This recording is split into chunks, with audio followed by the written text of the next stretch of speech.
ദൃശ്യം 3 കണ്ട് തിയേറ്ററിൽ നിന്ന് ഇറങ്ങിയപ്പോൾ ഇത് കാണാത്ത എൻ്റെ ഫ്രണ്ട്സും കസിൻസും ഒക്കെ എന്നോട് ചോദിച്ചൊരു കാര്യം ഇത് ദൃശ്യം 1ന്റെ അത്ര വരുമോ എന്നുള്ളതാണ്. അപ്പോൾ എനിക്ക് ഒറ്റവാക്കി പറയാനുള്ളത് ദൃശ്യം 1 എന്നുള്ളത് ഒരു വൺ ടൈം വണ്ടറാണ്. അതുപോലത്തെ ഒരു സിനിമ ഇനി ഇറങ്ങുമെന്ന് തന്നെ സംശയമാണ്. മാത്രമല്ല ഈ ദൃശ്യം ഫസ്റ്റ് ഇത്രയും ഹിറ്റ് ആവാൻ, ഇത്ര ഒരു പീക്ക് സിനിമയാവാൻ പല പല ഫാക്ടേഴ്സ്, നമ്മളോരോ സൈക്കോളജി വരെ അതിൽ ഫാക്ടേഴ്സാണ്. ഇപ്പോൾ ഉദാഹരണത്തിന് ഈ സിനിമ ഇറങ്ങുന്ന സമയത്ത് യാതൊരു ഹൈപ്പും ഉണ്ടായില്ല, നമുക്ക് എന്താ സിനിമ എന്ന് പോലും അറിയില്ല. ഇത് അതായത് എല്ലാവരും വിചാരിച്ചത് ഇതൊരു സാധാരണ ലാലേട്ടൻ്റെ ഒരു ഫാമിലി ഡ്രാമ, അങ്ങനത്തെ ഒരു സാധാരണ ഒരു ഫാമിലി പടം എന്ന് വിചാരിച്ചാണ് നമ്മൾ സിനിമയ്ക്ക് കയറുന്നത് തന്നെ. ഇവിടം സ്വർഗ്ഗമാണൊക്കെ പോലെ അതിൻ്റെ പോസ്റ്ററും ട്രെയിലറൊക്കെ കണ്ടപ്പോൾ അങ്ങനെ സിനിമ തുടങ്ങി ഫസ്റ്റ് ഹാഫ് കഴിഞ്ഞ് ഈ ഇന്റർവെൽ കഴിഞ്ഞ് ടുവേഴ്സ് ക്ലൈമാക്സ് പോകുമ്പോഴാണ് ഇത് വേറെ മാതിരി പടം എന്നുള്ള ഒരു സാധനം നമ്മൾ അറിയുന്നത് തന്നെ. അപ്പൊ ഇപ്പൊ നമുക്ക് ദൃശ്യം എന്താണെന്ന് നമുക്ക് മനസ്സിലായി. ഇതാണ് ദൃശ്യം എന്നുള്ള പരിപാടി മനസ്സിലായി കഴിഞ്ഞാൽ സെക്കൻഡ് ഇതേടൊക്കെ ഇറങ്ങുമ്പോൾ സ്വാഭാവികമായിട്ടും ആ ഒരു എക്സ്പെക്ടേഷൻ ഉണ്ടാവും. അപ്പൊ ഒറ്റ വാക്കിൽ ദൃശ്യം 3 എങ്ങനെയുണ്ടെന്ന് ചോദിച്ചാൽ കൊള്ളാവുന്ന ഒരു സിനിമയാണ് എന്നാണ് എനിക്ക് ഈ സിനിമ കണ്ടപ്പോൾ എനിക്ക് ഫീൽ ചെയ്തത്.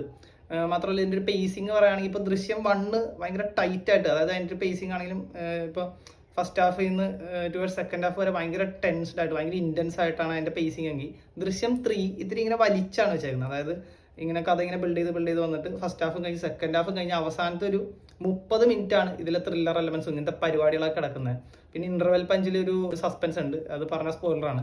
അപ്പോൾ അത് ടുവേഴ്സ് ക്ലൈമാക്സിലേക്ക് വെച്ചിട്ടുണ്ട്. ക്ലൈമാക്സിൽ ചില ഘടകങ്ങൾ ഗോൺ ഗേൾ എന്ന് പറഞ്ഞ സിനിമയുടെ ഒരു ഇൻസ്പിറേഷൻ ആയിട്ട് എനിക്ക് തോന്നി. അതായത് ഒരു കുറ്റവാളിയായിട്ട് ഫ്രെയിം ചെയ്യാനുള്ള ചില കാര്യങ്ങളും പരിപാടികളൊക്കെ ജോർജ് കുട്ടി ലാലേട്ടൻ്റെ ഒരു ക്യാരക്ടർ ആർക്ക് വെറുതെ കൺസിസ്റ്റന്റ് ആയിട്ട് വെറുതെ സൂപ്പറായിട്ട് തന്നെ ഇതിലും അത് കൊണ്ടുവന്നിട്ടുണ്ട്.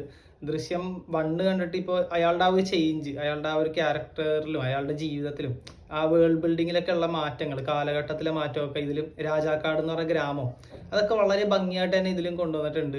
ഇപ്പോൾ എനിക്ക് പെട്ടെന്ന് ബ്രേക്കിംഗ് ബാഡിലെ വോൾട്ടർ വൈറ്റിനെ ഓർമ്മ വന്നു ഇതിൽ. ഇപ്പോൾ ജോർജ് കുട്ടീനെ ആദ്യം കാണുമ്പോൾ ആ സാധാരണ നാട്ടിൻപുറത്തുകാരൻ, അയാൾക്ക് വിദ്യാഭ്യാസം ഇല്ല, ഒരു സാധാരണക്കാരനാണ്. എന്നാൽ ഇന്ന അയാൾ വളരെ റിച്ച് ആണ്, പവർഫുള്ളാണ്, ഒരു സിനിമയുടെ പ്രൊഡ്യൂസറൊക്കെ ആയി. അയാളുടെ ക്യാരക്ടറിൽ തന്നെ മാറ്റങ്ങളൊക്കെ ഭയങ്കര കൺസിസ്റ്റന്റ് ആയിട്ട് ഭയങ്കര സൂപ്പറായിട്ട് ലാലേട്ടൻ എന്ന ലെജൻഡറി ആക്ടർ അടിപൊളിയായിട്ട് തന്നെ അത് ചെയ്തിട്ടുമുണ്ട്.